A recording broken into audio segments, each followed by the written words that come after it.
মাঝে দেখবেন মেয়েরা মুত্তাকি ছেলেকে পছন্দ করে না, দাড়িওয়ালাকে পছন্দ করে না, গাঁজাখোরকে পছন্দ করে। তখন বাবা হিসেবে মেয়েকে বাঁচাবার দরকারটা বাবার দায়িত্বের ভেতরে আছে না নাই? তখন বাবা নিষেধ করে, এটা বাবার কোনো দোষ নয়। তবে হ্যাঁ, একটা বাহানা পুরো সমাজ দিচ্ছে আজকে বিয়ের ক্ষেত্রে এস্টাবলিশ হতে হবে। বলো বলো বলো, কি হতে হবে?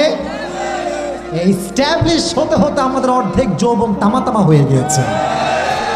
এটা করবেন না। আব্বাকে বলছি, আব্বা যান, যদি মেয়েটা আপনার হয় আপনি একটা কথা বলবেন, কি জানেন? যে তুই আমার মেয়েকে বিয়ে করবি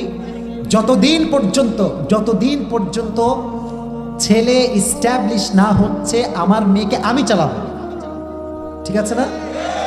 আমার মেয়ে আমারই ছিল, আমারই থেকে যাবে, মাঝখানে সে প্রেম নয় হালাল সম্পর্কে থাকবে। ঠিক না বলে? মেয়েটা তার বাবারই থাকবে।